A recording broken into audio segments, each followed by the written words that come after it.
et elle ne me lâche pas. Voilà, et je me dis que Dieu sait pourquoi, Dieu sait qui est là, qui n'est pas là, qui vient pas.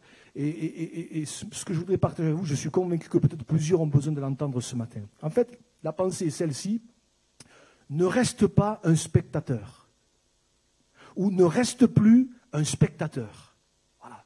Ne reste plus ou ne restons pas un spectateur des choses de Dieu, un spectateur de la grâce de Dieu, un spectateur de l'amour de Dieu. Restons pas des spectateurs. Et un spectateur, c'est là, ça regarde, mais ça ne fait pas plus, quoi. Et ce matin, je ne voudrais pas que par rapport aux choses de Dieu, par rapport à l'amour de Dieu, par rapport à la grâce de Dieu, par rapport à l'œuvre de Dieu, je ne voudrais pas qu'on ne soit que des spectateurs, mais je voudrais qu'on aille plus loin que ça. Alléluia. Ou peut-être on est devenu un spectateur à cause de certaines choses. Alors ce matin, peut-être le Seigneur veut te renouveler. Alléluia. Et pour rendre un petit peu concret cette pensée, j'ai médité ça un petit peu, je suis allé dans l'évangile de Luc, et je me suis rendu compte, d'ailleurs, on ne lira que dans Luc ce matin, je me suis rendu compte que c'est dingue les spectateurs qu'il y a eu au temps de Jésus. On va voir quelques textes, on va en prendre plusieurs ce matin, et vous allez voir que des gens qui ont été spectateurs, qui ont vu des choses, qui ont vu la gloire de Dieu, mais qui n'y ont pas participé ou qui n'y participent plus, mais il y en a eu des tas. Et le but, c'est que ce matin, on ne leur ressemble pas, mais que vraiment on puisse se dire: Seigneur, moi, je ne veux pas être un spectateur, je veux être un participant de ta grâce. Alléluia. Alors regardez, premier texte dans l'évangile de Luc, chapitre 23. On est au moment de la crucifixion de Jésus. Donc c'est ce fameux moment où, juste avant, on ne va pas le lire, il est question de ces deux brigands qui sont crucifiés, l'un à droite de Jésus, l'autre à gauche. Vous vous rappelez, il y en a un qui va se tourner vers Jésus, qui va se repentir, alléluia, qui va dire: pour nous c'est justice, nous recevons ce qu'ont mérité nos crimes, mais celui-ci n'a rien fait de mal. Et puis l'autre, il va rester droit dans ses bottes. L'autre, il va rester dur, il va rester fermé, hermétique au Seigneur. Oh, je ne voudrais pas que ce matin, il y ait quelqu'un qui reste fermé aux choses de Dieu. Mais je voudrais tellement que tu puisses t'ouvrir. Et là, on se rappelle que Jésus va dire à cet homme, à celui qui s'était repenti: je te le dis, aujourd'hui, tu seras avec moi dans le paradis. Et c'est dans ce contexte-là qu'il est dit, verset 44, il était déjà environ la 6e heure. Et il y eut des ténèbres sur toute la terre, jusqu'à la 9e heure. Le soleil s'obscurcit. Et le voile du temple se déchira par le milieu. Jésus s'écria d'une voix forte: Père, je remets mon esprit entre tes mains. Et en disant ces paroles, il expira. Le centenier, voyant ce qui était arrivé, glorifia Dieu et dit: certainement, cet homme était juste. Et il y a ce verset 48 qui est là, qui pourrait passer inaperçu, mais qui est tellement important au milieu de ce moment qui est crucial. Jésus qui donne sa vie, il nous a dit: et tous ceux qui assistaient en foule à ce spectacle, après avoir vu ce qui était arrivé, s'en retournèrent, se frappant la poitrine. Tu me laisses le verset, s'il te plaît, Fanfan, merci. Alors bien sûr, il faut se remettre dans le contexte. Ce moyen de supplice, la crucifixion, c'était le moyen employé par les Romains. Vous savez qu'à l'époque, les Romains étaient l'envahisseur en Israël. Israël était sous occupation romaine. Et leur moyen de torture, leur moyen de supplice, c'était la crucifixion, qui était le moyen le plus abject qui soit, le plus abominable. Parce qu'on mourait à petit feu. On mourait parfois après des heures et des heures et des heures d'agonie. C'était une lente agonie, la croix. C'était terrible. C'était terrible, voyez. Et ce genre, j'allais dire, j'ai du mal à employer le mot, d'ailleurs la Bible emploie ce genre de spectacle, mais je ne vais pas dire que les gens étaient habitués, mais presque. Sauf que ce jour-là, sur la croix, il y a Jésus. Et Jésus, la majorité des gens savaient qui il était, savaient qu'il avait fait du bien, savaient qu'il avait fait des miracles, savaient qu'il y avait tout un tas de choses qui s'étaient accomplies par lui. Donc Jésus est là. Et dans ce contexte-là, alors que Jésus est là, celui qui avait fait tant de bien autour de lui, celui qui avait béni des tas de personnes, celui qui avait ressuscité des morts, et la Bible nous dit, tous ceux qui assistaient en foule à ce spectacle, ils sont retournés chez eux. Oh, ils se sont frappés la poitrine, mais finalement, ça n'a rien changé, quoi. Voyez. Et je me disais, mais je crois que c'est important de se rappeler, de souligner ce matin que la croix, c'est pas un spectacle. La croix, c'est le moyen de salut que Dieu a voulu. Alléluia. La Bible dit que la croix, c'était prévu de toute éternité. C'était prévu de toute éternité. Les prophètes l'ont annoncé. Jésus savait pourquoi il est venu. La croix, c'était Jésus qui prend notre place, Jésus qui meurt sur la croix pour nous, pour que nos péchés soient effacés, pour que par son sang versé, nous soyons lavés, purifiés. Il fallait qu'un innocent paie pour des coupables. Il fallait qu'un juste paie pour des injustes. Et Jésus donne sa vie sur la croix. On a chanté ce magnifique chant tout à l'heure, homme de douleur. Jésus a été l'homme de douleur sur la croix. Et la croix, je crois que c'est important de rappeler que ce n'était pas une erreur de justice. C'était pas ça. La croix, oui, c'était une injustice, mais c'était pas une erreur de justice. Voyez? Non, la croix, c'était volontaire. Jésus s'est offert volontairement pour donner sa vie. Jésus aurait pu descendre de la croix, mais il est resté, et on l'a lu, il a prononcé le tout est accompli, afin que, en croyant ce sacrifice, nous soyons sauvés. Et ma prière, c'est que ce matin, alors que peut-être ces choses sont remises devant nos yeux, on ne reste pas spectateur de la croix. Vous savez que cette scène-là, qui s'est passée il y a 2000 ans, là, tous ceux qui assistaient en foule à ce spectacle sont retournés chez eux, mais elle se passe encore aujourd'hui. La preuve, encore ce matin, on parle de la croix. Encore ce matin, le sacrifice de Jésus est mis en évidence. Le sang versé par le Seigneur est mis en évidence. Mais est-ce que nous allons être spectateurs de cela? Est-ce qu'on va retourner chez nous en disant « ouais, bon, d'accord, c'était bien, mais ça ne change rien ». Est-ce qu'on va rester spectateur ou est-ce qu'on va réaliser ce matin que si Jésus a donné sa vie, c'est aussi pour toi, pour moi? Et je ne voudrais pas ce matin qu'on reste fermé, je ne voudrais pas qu'on reste quelque part hermétique, mais tellement qu'on réalise que, au-delà d'un simple moment entre nous ce matin, mais c'est un moment de salut. Et ce matin, je ne sais pas où on en est avec les choses de Dieu, je ne sais pas où tu en es avec Dieu. Mais j'aimerais te dire, ne reste pas spectateur. Ne reste pas spectateur. Simplement, on est là, on vient, on entend, oui, bon, c'est bien, c'est pas mal, bon, machin, la musique, ceci. Non, Dieu a plus pour toi. La croix, c'est le moyen de salut. Et ce matin, tu peux ressortir de ce lieu sauvé. Tu peux ressortir de ce lieu pardonné. Mais ne restons pas des spectateurs. Hein, peut-être en se disant, oh là là, ça me fait quelque chose. Mais il faut plus que ça. Le Seigneur veut te sauver ce matin. Mais il ne faut pas rester spectateur. Je ne sais pas où tu en es avec le Seigneur. Mais la croix de Jésus, elle nécessite à un moment donné une prise de position. Jésus sur la croix a pris position pour toi. Mais et toi ce matin, est-ce que tu vas prendre position pour le Seigneur ou est-ce que tu vas rester simplement un spectateur? Peut-être en disant, mais moi, c'était il y a 2000 ans, ça ne me concerne pas. Si, ça te concerne. Jésus sur la croix a donné sa vie pour tous les hommes, pour tous les pécheurs de toutes les générations. Et pour celui qui s'approche de lui, qui ne reste pas spectateur de cela, alors il reçoit sa grâce. Alléluia. Et plus que sa grâce, il reçoit le salut de son âme et le pardon de ses péchés. Je ne voudrais pas que ce matin, tu restes spectateur. Mais je voudrais qu'au contraire, tu puisses t'approcher pour recevoir le salut de ton âme et le pardon de tes péchés. Alléluia. Mais regardez, on va un petit peu plus loin. On va des spectateurs dans un autre domaine. Rappelez-vous cette histoire. Et là aussi, je me suis dit, mais c'est incroyable. Et là encore, je suis persuadé que ce matin, cette scène, elle peut se répéter. Vous vous rappelez l'histoire de cette femme, les chrétiens, vous connaissez ça? La femme à l'hémorragie. 12 ans qu'elle était malade. 12 ans qu'elle se vidait de son sang.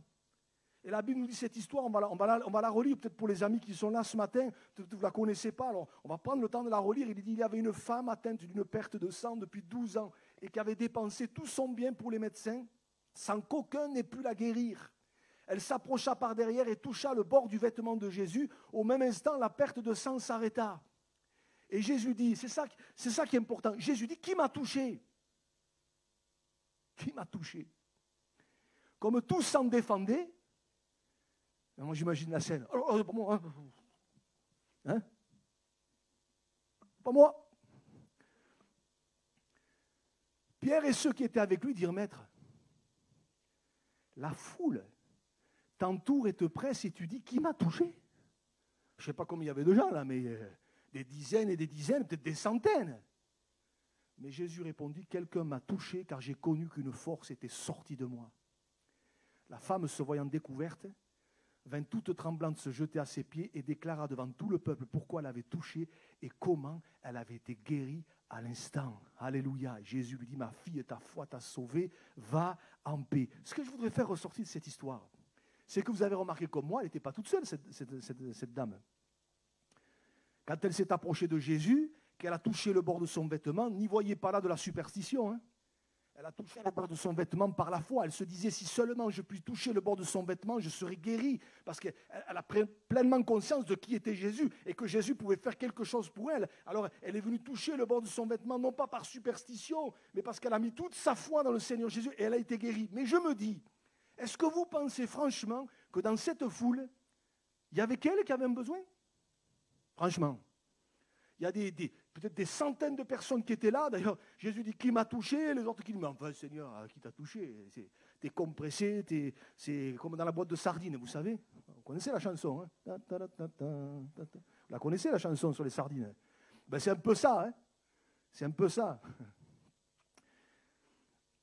Et je me dis, mais il devait y avoir des gens qui avaient des besoins, là. Il devait y avoir peut-être des dizaines de personnes, peut-être un avait un besoin autre que celle de cette femme, mais je me dis, mais il y a qu'elle qui... Et les autres, ils ont fait quoi? Les autres, il y en a beaucoup qui ont été des spectateurs, là, et qui n'ont pas reçu ce qu'ils auraient pu recevoir. Et je me dis peut-être, alors ce n'est pas écrit dans le texte, je me dis peut-être même, il y en a qui sont repartis frustrés en se disant, mince, elle a été guérie. Vous avez remarqué, elle déclara devant tout le monde ce qui s'était passé. Alors je ne pense pas qu'elle est rentrée dans les détails, mais devant tout le monde, elle déclara pourquoi elle l'avait touchée et comment elle avait été guérie. Et peut-être, il y a des gens qui se sont dit, mince, mais pourquoi je n'ai pas fait pareil, quoi? Mince, moi aussi, j'aurais pu m'approcher par la foi et toucher le Seigneur Jésus et recevoir quelque chose pour ma vie. Alors où je vais en venir? Je vais en venir à ceci. Ce matin, je suis convaincu qu'au milieu de nous, il y a des besoins. Il ne faut pas être un grand prophète, hein, franchement. Il ne faut pas être un prophète. Hein. Je suis sûr que quelqu'un a peut-être besoin dans son corps. Je suis sûr que peut-être quelqu'un a besoin dans sa famille. Je suis sûr que quelqu'un a besoin dans son travail. Je suis sûr que quelqu'un a besoin peut-être pour ses enfants, etc., etc., etc. Alors j'aimerais te dire de la part du Seigneur, reste pas un spectateur.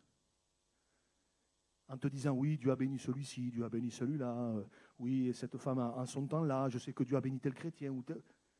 Ce matin, le but de cette réunion, c'est que toi aussi, par la foi, alors que tu es là, peut-être que tu ne comprends pas tout, mais tu puisses venir, oui, nos yeux ne le voient pas, mais Jésus est là.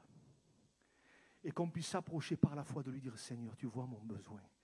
Seigneur, je viens comme te toucher par la foi pour qu'une force sorte de toi et vienne me bénir ma vie. Tu vois mon corps malade, tu vois, Seigneur, ce que je souffre, ce que je vis. Tu vois ma situation compliquée, Seigneur, je ne sais pas comment faire, j'arrive plus à m'en sortir. Tu vois mes finances, tu vois ceci, tu vois cela. Seigneur, interviens par la foi. Seigneur, je viens te toucher, je veux recevoir de toi. Je ne veux pas repartir comme je suis venu. Je ne voudrais pas que ce matin, on reste spectateur en se disant, ouais, bon, peut-être, ouais, on est là, ouais, bon.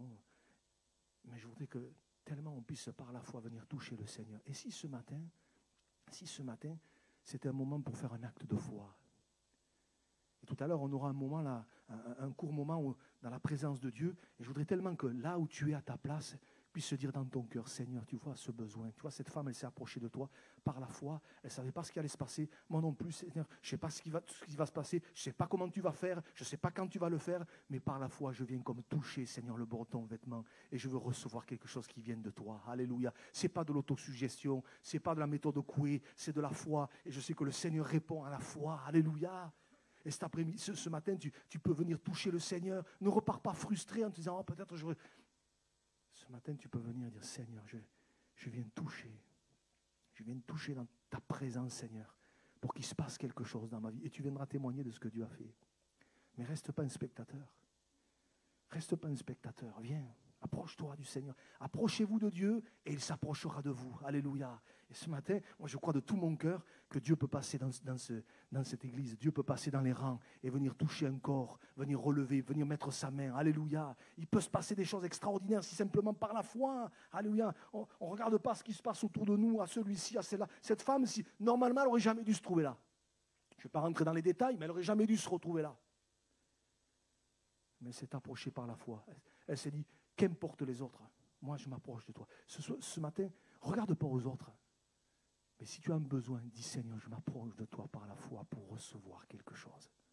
Alléluia. Alors peut-être maintenant, je voudrais m'adresser un petit peu plus aux croyants. Parce que les croyants, peut-être vous dites, oui, bon, ça c'est peut-être pour ceux et celles qui s'approchent du Seigneur. Mais vous savez qu'on peut s'être un jour engagé avec le Seigneur, avoir confessé Jésus par les eaux du baptême, et puis sans s'en rendre compte, on est devenu un spectateur. on est devenu un spectateur. Et là, j'ai relevé 2 exemples. Le premier, tout de suite, ça m'est venu à l'esprit. Vous vous rappelez cette parabole? Le fils prodigue, mais il y a aussi le fils aîné. Vous vous rappelez le fils aîné? Les chrétiens, vous vous rappelez le fils aîné? Le fils aîné, c'est celui qui est jamais parti, lui, qui est resté toujours à la maison. Il a été bien sage. Il a été très sage, lui. Vous voyez, il n'a pas fait comme son frère, il n'est pas parti faire n'importe quoi. Lui, il est resté à la maison. Et puis, vous vous rappelez, le frère revient, le frangin revient. Il revient avec la tête baissée. Et là, la Bible nous montre, et moi j'aime cette histoire un petit peu, comment le père va l'accueillir de manière extraordinaire. Il est tellement heureux de voir son fils revenir. Peut-être il était tout pouilleux, mais ce n'est pas grave. Le fils y revenait. Et là, il nous est dit, aïe, aïe, aïe. Or, le fils aîné était dans les champs. Lorsqu'il revint et approcha de la maison, il entendit la musique et les danses. Il appela un de ses serviteurs et lui demanda ce que c'était. Et ce serviteur lui dit, ton frère est de retour. Et parce qu'il l'a retrouvé en bonne santé, ton père a tué le veau gras. Il se mit en colère. Oh, pauvre. Et ne voulut pas entrer. Son père sortit. Et ça, je vais y revenir. Son père sortit et le pria d'entrer. Mais il répondit à son père, voici, il y a tant d'années que je te sers sans avoir jamais transgressé tes ordres, et jamais tu ne m'as donné un chevreau pour que je me réjouisse avec mes amis. Et quand ton fils est arrivé, celui qui a mangé ton bien avec des prostituées, c'est pour lui que tu as tué le veau gras? Mon enfant, lui dit le père, tu es toujours avec moi, et tout ce que j'ai est à toi. Mais il fallait bien s'égayer et se réjouir, parce que ton frère que voici était mort et qu'il est revenu à la vie, parce qu'il était perdu et qu'il est retrouvé. Alléluia. Alléluia. Là, j'ouvre une petite parenthèse. Ces derniers temps, ça m'a arrêté. Il était perdu. Des fois, on n'ose pas dire. Non, mais il était perdu. Hein. S'il n'était pas revenu, il était perdu. Hein. Vous savez que si on lâche la main du Seigneur, on est perdu. Mais il faut le dire, hein, parce que, oui, non, mais bon, il aime toujours le Seigneur, oui, dans son cœur. Il était perdu et il est retrouvé. Vous voyez, tous les mots sont importants. Hein. Mais ce que je voudrais faire ressortir, le fils aîné, vous vous rendez compte? Le fils aîné, il est devenu un spectateur dans la maison. Il est toujours dans la maison du père. Aujourd'hui, on dirait qu'il est toujours dans l'église. Il n'a pas quitté l'église, lui. Hein. Ah, lui, il est fidèle, hein, il est là. Mais vous avez remarqué, s'il est toujours là, on se rend compte qu'il n'est plus qu'un spectateur de la présence de son père. Vous avez remarqué, verset 31, la première chose que son père lui dit, la première chose qu'il lui dit, mon enfant, lui dit le père, tu es toujours avec moi. C'est la première chose qu'il lui dit. Autrement dit, il ne s'en rendait même plus compte que c'était un bonheur, que c'était un privilège d'être toujours dans la présence de Dieu. Mais parce qu'il est devenu un spectateur, parce qu'il ne fait que regarder, il ne vit plus les choses intensément, mais le père est obligé de dire, mais tu es toujours avec moi. Et moi, ce matin, je voudrais nous rappeler, à nous qui connaissons le Seigneur depuis longtemps, parce que figurez-vous que les fils et les filles aînées, c'est vous et moi. Hein. Ceux qui sont là depuis des lustres, pour ne pas dire autre chose. Mais c'est vous et c'est moi, les fils aînés. Hein. Ça fait 20 ans, 30 ans, 40 ans. Ben, on est des fils aînés, hein, des filles aînées. Mais moi, je ne veux pas lui ressembler, je ne veux pas être un spectateur. Il ne sait même plus se réjouir. Il y a quelque chose qui se passe là, qui aurait dû le faire exploser de joie. Son frère revient. Ouais, tu parles, ouais, moi le suis là. Ce pouilleux là, il vient là, il boucane, il regarde. Est-ce qu'on sait encore se réjouir quand une brebis perdue revient? Alléluia. Est-ce qu'on sait encore se réjouir quand des hommes et des femmes s'engagent avec le Seigneur? Moi, quand il y a des hommes et des femmes qui s'engagent avec le Seigneur, jeunes et moins jeunes, moi j'ai envie d'exploser. C'est une joie. Je me dis, mais c'est incroyable. Merci Seigneur, ce que tu as fait pour moi, tu le fais pour eux. Et le Seigneur le fera jusqu'au bout. Mais lui, comme il est un spectateur, il voit ça d'un mauvais œil. Vous savez, les fils aînés, les filles aînées dans les églises, c'est tous ceux qui sont là, mais ils n'y sont plus avec le cœur. C'est plus la règle. Vous voyez, on est là et puis on regarde ce qui se passe. Tiens, il est là, lui. Il est revenu, lui. Hein? Ah, t'es là? Purée, depuis le temps qu'on ne t'a pas vu. Hein? Bonjour l'encouragement. Hein? Vous voyez? Fils aîné, fille aînée, voilà. Et on est un spectateur, on commente tout ce qui se passe. Purée, t'as vu ce matin, il était long. Hein? Oh. Mais on ne vit plus. On ne vit plus la vie de Dieu, quoi. Et le Père, il est obligé, mais tu es toujours avec moi, tout ce que j'ai est à toi. Mais est-ce qu'on se rend compte du privilège qu'on a d'appartenir au Seigneur? Mais ça devrait... Il y a des choses, ça devrait même... Oui, des fois, il y a des choses qui sont un peu ennuyeuses dans l'œuvre de Dieu, dans l'Église parfois. Mais je ne veux pas m'attacher à des détails. Et c'est plus le moment de s'attacher à des détails, hein, franchement. Hein. Parce que Jésus revient, hein, je vais y venir. Hein. Et je ne veux plus m'attacher à des trucs, oh la décoration, il y a un clou qui dépasse, il y a un machin, là, un truc, là. Oh là là, mais qu'est-ce qu'il fait le CA, purée, il ne pourrait pas... C'est plus qu'un spectateur. C'est plus qu'un spectateur. Et notez bien, moi ça m'a interpellé. Quand le fils prodigue revient, vous vous rappelez, le père l'a vu de loin, il est sorti à sa rencontre. Waouh! C'est Dieu qui sort à notre rencontre pour venir, tellement il est heureux de nous voir. Mais regardez, si vous lisez le fils aîné, verset 28, tu peux me le remettre? Il se mit en colère et ne voulut pas entrer. Et le père a été obligé aussi de sortir. Et le pria d'entrer. Comme pour l'autre, il a été obligé de sortir. Ça veut dire quoi? Ça veut dire que finalement, lui, il était tour dedans, mais il était dehors aussi. Il n'était pas mieux que son fils, son frère cadet. Il n'était pas mieux. Le père a été obligé de sortir pour le cadet, mais il est obligé de sortir aussi pour lui. Vous voyez? Et je me dis, mais Seigneur, garde-nous de devenir des fils aînés, des filles aînées, de plus savoir se réjouir, de plus savoir apprécier la présence de Dieu, de plus savoir bénir Dieu pour ce qui est essentiel, pour ce qui est important. Alléluia. Moi, je ne veux pas devenir un spectateur comme lui dans l'œuvre de Dieu. Il est là, mais il est un spectateur dans l'œuvre de Dieu. Et mon frère, ma soeur, si peut-être, j'ai mis un peu d'humour, mais si peut-être on se reconnaît un peu là-dedans, ben, ce qu'il faut faire, c'est dire, Seigneur, renouvelle-moi. Renouvelle-moi, Seigneur, j'ai besoin d'une huile fraîche. J'ai besoin de reprendre courage. Et puis, il y en a un autre aussi, j'ai pensé à un autre spectateur, alors lui aussi, hein, spectateur pendant 3 ans quand même. Hein. Judas. Regardez, Luc 22, les 4 premiers versets. Pas m'attarder là-dessus, mais regardez, Luc 22, la fête des pains sans levain appelée la Pâque approchait. Les principaux sacrificateurs et les scribes cherchaient les moyens de faire mourir Jésus car ils craignaient le peuple.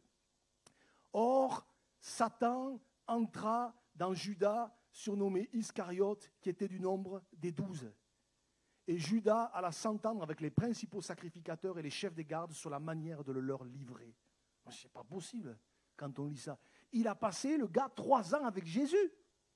Il a vu des miracles, il a vu des prodiges, il a vu des morts ressuscités, il a vu des choses incroyables, des paralytiques se lever, des lépreux être purifiés, il a vu des aveugles voir, enfin, il a vu des tempêtes apaisées, il a vu des possédés être complètement délivrés. Enfin, vous voyez comme quoi, des fois, quand les gens disent « Moi, je crois que ce que je vois, t'es mon œil. » Parce que lui, il en a vu. Hein.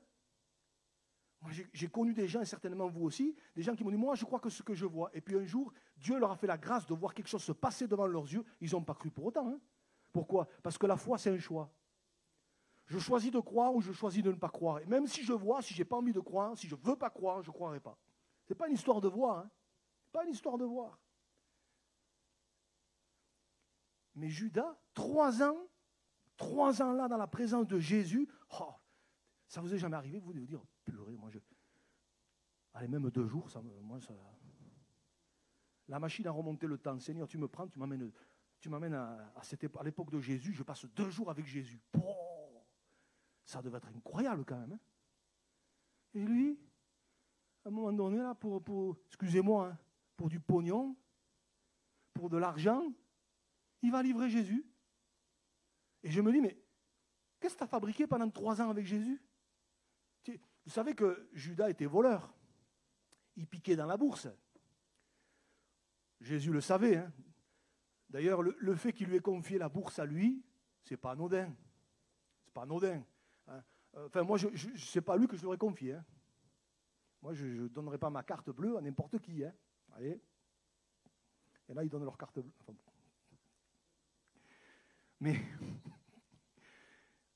mais Jésus lui confie la bourse. Pourquoi vous croyez que Jésus a fait ça? Jésus voulait amener cet homme à réaliser son problème avec l'argent pour que Judas dise, Seigneur, tu me confies la bourse à moi, mais tu sais ce que je suis. Seigneur, viens me changer. Et la vie avec Dieu, c'est ça. La vie avec Dieu, c'est une vie où Dieu nous change et nous transforme. On n'est plus le même. Si après quelques années de marche avec Dieu, on est toujours le même, c'est qu'on n'est qu'un spectateur. On va dire, ouh, il est dur ce matin. Non.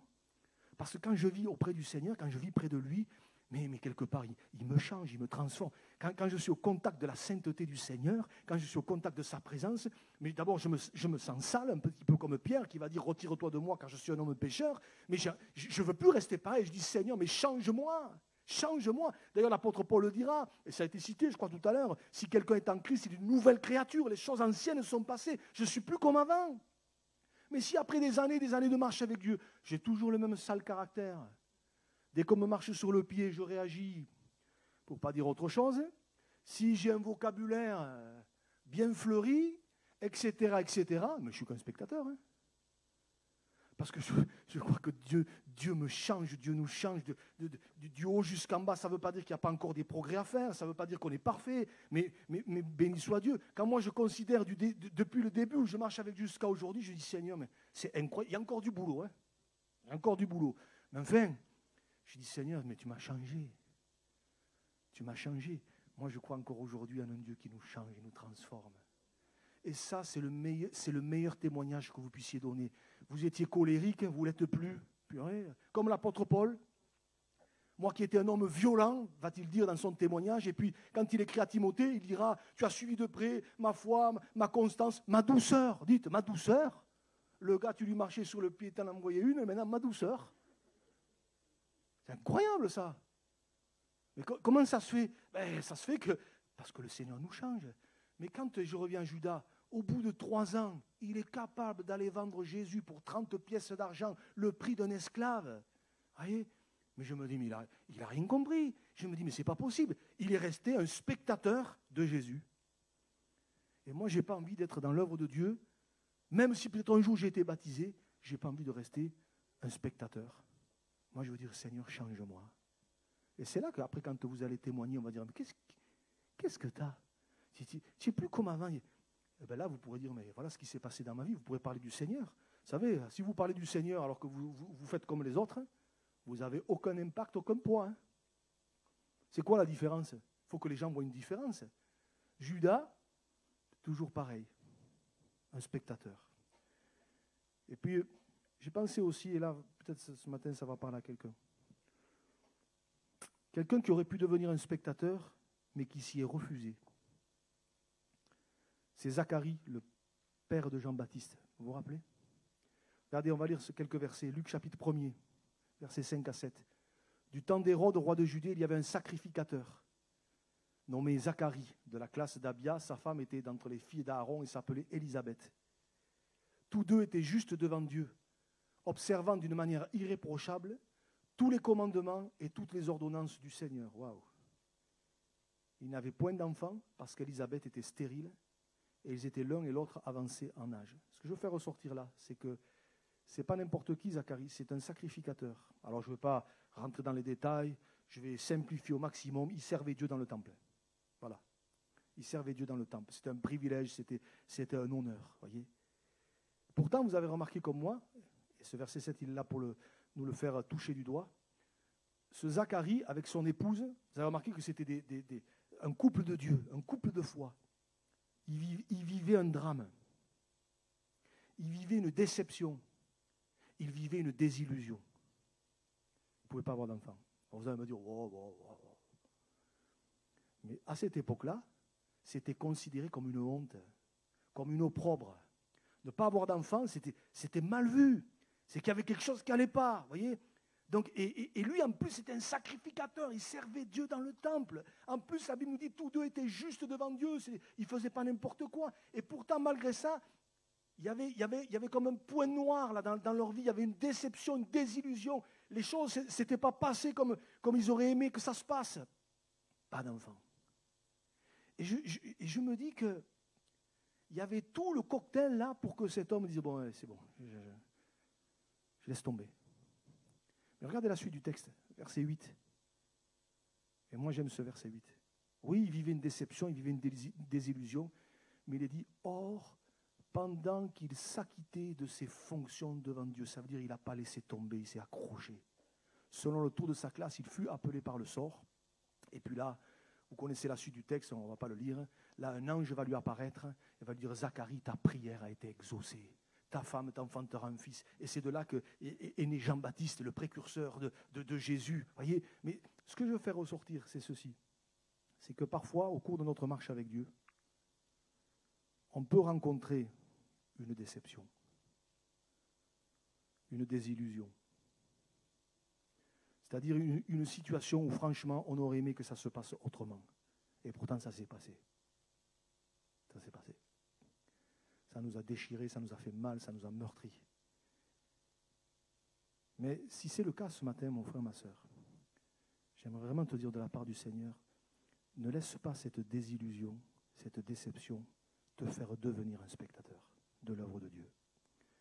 Mais comme Zacharie, continue à marcher avec Dieu, à servir Dieu, à honorer Dieu, à dire Seigneur, oui, c'est vrai, cette situation, elle m'a meurtri, je suis déçu, je ne pensais pas vivre ça, je ne pensais pas subir ça, je ne pensais jamais passer par ces moments-là. Et puis pourtant, c'est arrivé. Mais Seigneur, je ne veux pas laisser ça me faire devenir un spectateur, me faire m'arrêter. Et j'aimerais peut-être dire à quelqu'un de la part du Seigneur ce matin, reprends ta route. Peut-être tu passes par une désillusion, par une déception, enfin tu y mets le mot que tu veux. Ça t'a meurtri, comme eux là, comme eux. Ils ne comprenaient pas, ils faisaient tout bien, tous deux étaient juste devant Dieu, ils s'acquittaient des commandements, et notez bien, de tous les commandements, pas de quelques-uns, de tous. Alors on peut penser, mais c'est pas normal. Ça c'est la logique humaine, voyez. Mais ils se sont accrochés. Ils ne sont pas dit, nous on va se mettre sur le côté et puis c'est fini. Non, ils se sont accrochés. Et vous savez ce qui s'est passé, Dieu a béni. Hein. Dieu a béni. J'aimerais peut-être dire à quelqu'un ou à plusieurs ce matin, reprends ta route. Peut-être à cause d'une situation, tu t'es mis de côté, tu es devenu un peu spectateur de l'œuvre de Dieu ou dans l'œuvre de Dieu. Seigneur, vous de t'encourager à reprendre la route ce matin. Vous de t'encourager à reprends ton chemin, reprends ta course. Vous savez, un petit peu comme Élie, quand il était sous son buisson, là, sous son genêt, là, et Dieu va lui dire, reprends ta marche. J'aimerais t'encourager ce matin, reprends ta marche. Si tu as connu une déception, une désillusion, reprends ta marche. Ne reste pas un spectateur, mais comme eux. Seigneur, moi, je vais continuer à marcher avec toi. Pendant qu'ils s'acquittaient, vous voyez, c'est pendant. Alors ce mot, on pourrait s'y arrêter, pendant. Vous savez que vous prenez tous les pendants dans la Bible, vous allez voir, il y a tout un message. Hein. Et pendant qu'il s'acquittait de ses fonctions, à un moment donné, il s'est passé quelque chose. Dieu est intervenu. Il y a eu une promesse de Dieu. Alléluia. Je termine par ce dernier verset dans Luc. Et là, franchement, comment je vais dire ça? Moi, je ne veux pas être spectateur là. Le retour de Jésus. Je vous le dis, Jésus qui parle et qui dit ceci, je vous le dis en cette nuit-là, de deux personnes qui seront dans un même lit, l'une sera prise et l'autre laissée. De deux femmes qui moudront ensemble, l'une sera prise et l'autre laissée. De deux hommes qui seront dans un champ, l'un sera pris et l'autre laissé. Et là, il est question de l'enlèvement de l'Église, du retour de Jésus. Vous imaginez? Vous imaginez ceux qui sont mariés, le matin vous vous réveillez, on rigole, mais bon, sur le coup, vous direz, bon, elle s'est levée plus tôt, tout ça, elle est allée prier,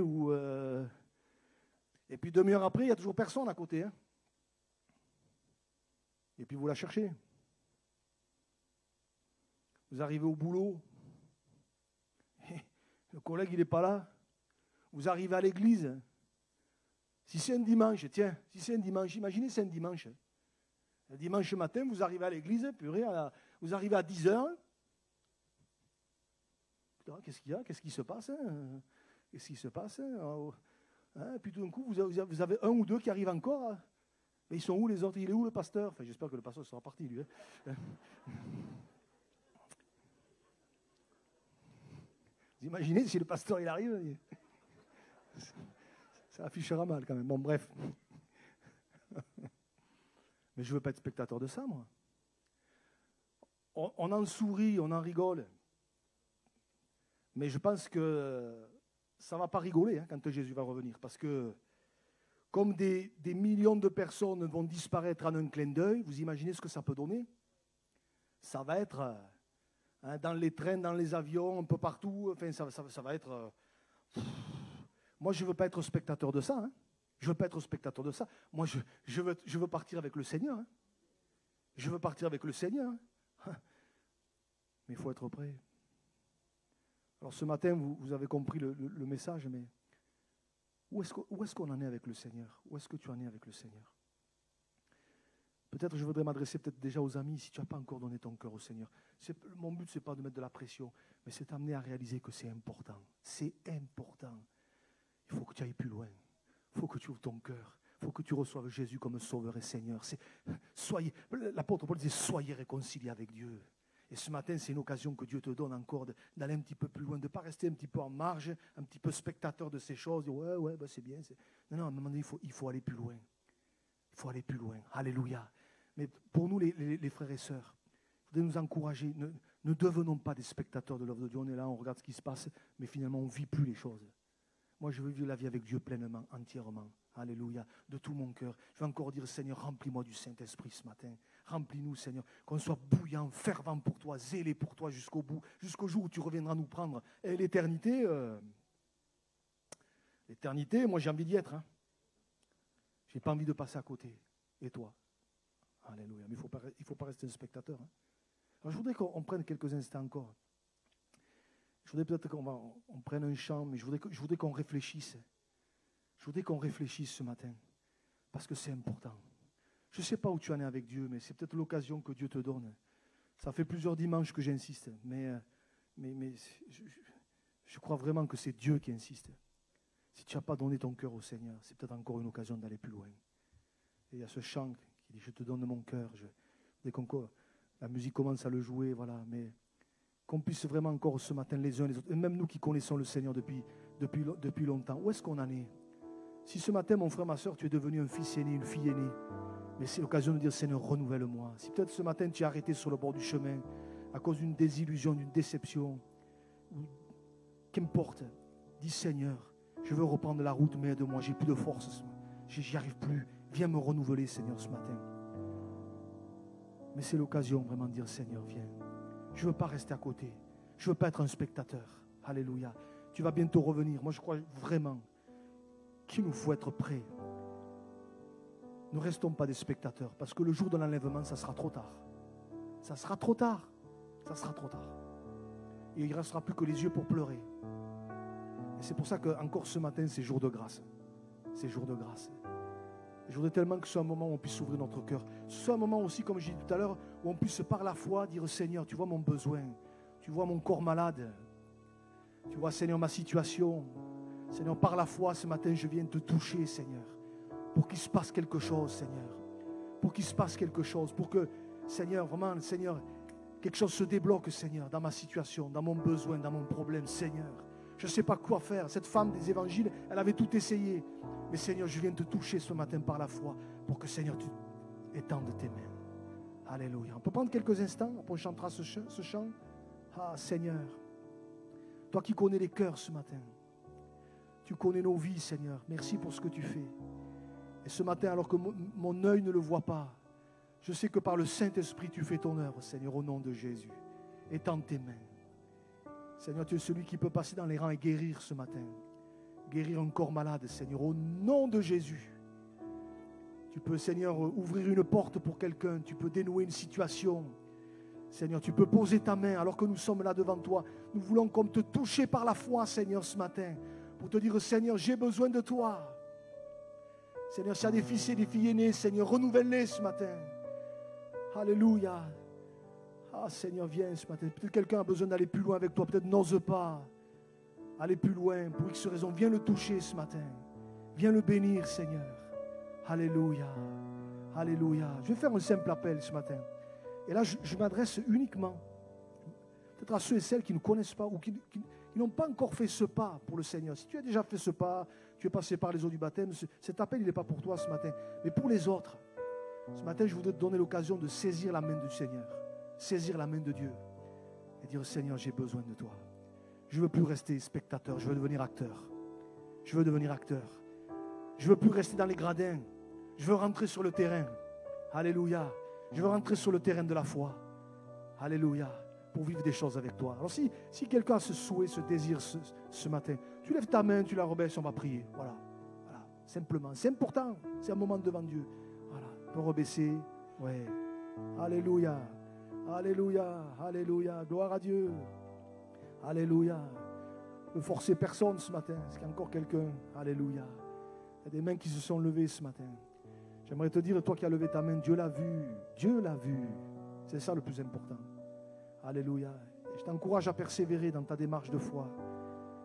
Dieu va faire son œuvre en toi au fur et à mesure, petit à petit. Il n'ira pas plus loin que ce qu'on peut supporter, mais il va faire son œuvre au fur et à mesure. Il va t'amener toujours un petit peu plus loin.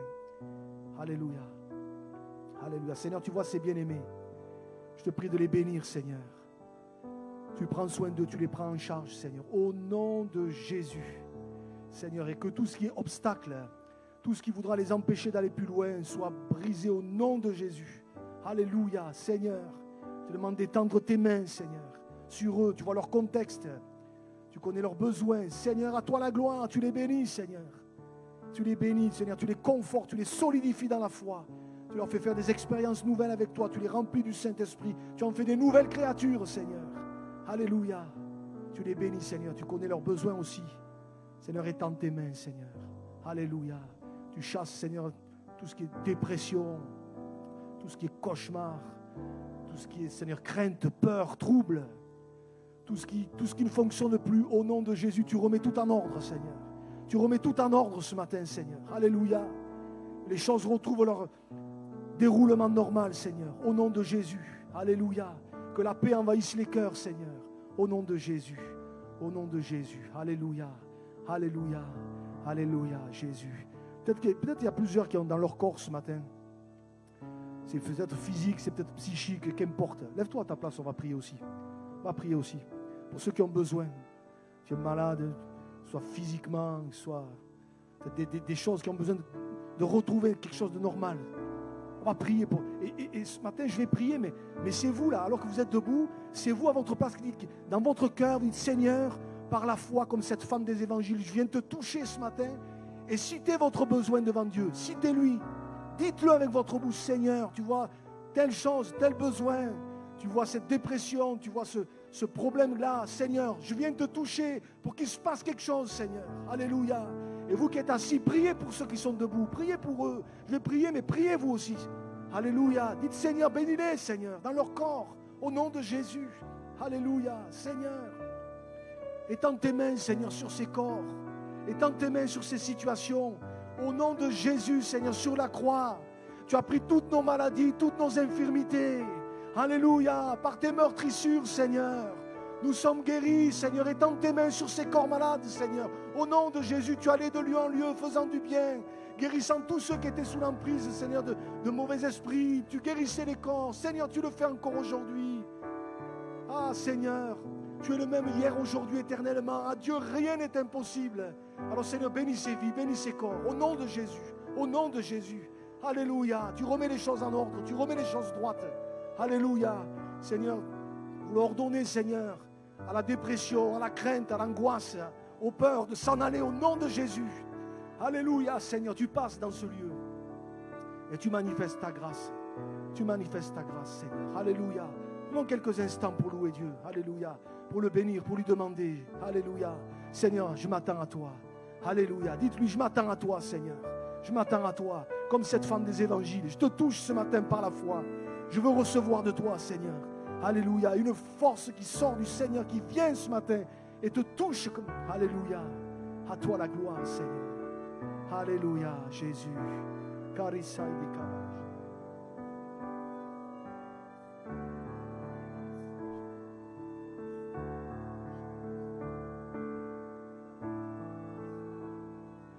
Alléluia. Alléluia, Jésus. Alléluia. On peut lui faire cette prière ce matin. Je te donne mon cœur au travers de ce chant. Je te donne mon cœur. Dis-lui ce matin. Ah, Jésus, viens, Seigneur. Viens ce matin. Passe dans ce lieu.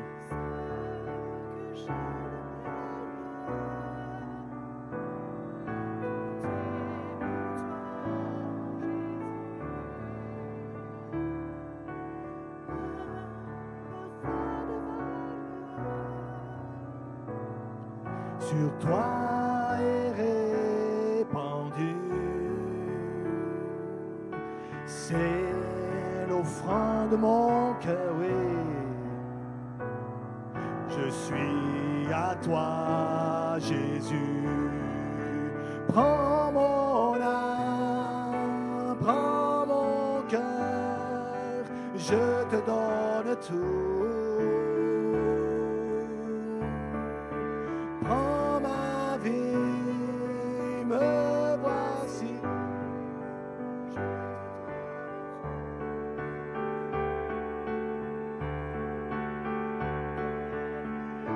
C'est à toi. Tout à toi, mon cœur est à toi, tout à toi. Prends mon âme, prends mon cœur, je te donne tout. Prends ma vie, oui Seigneur. Alléluia. Merci Seigneur. Mon cœur est à toi, tout à toi.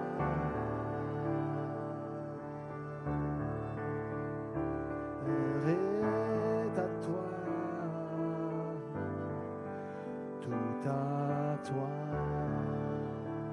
Seigneur, nous te remettons nos cœurs, nos vies, nos situations.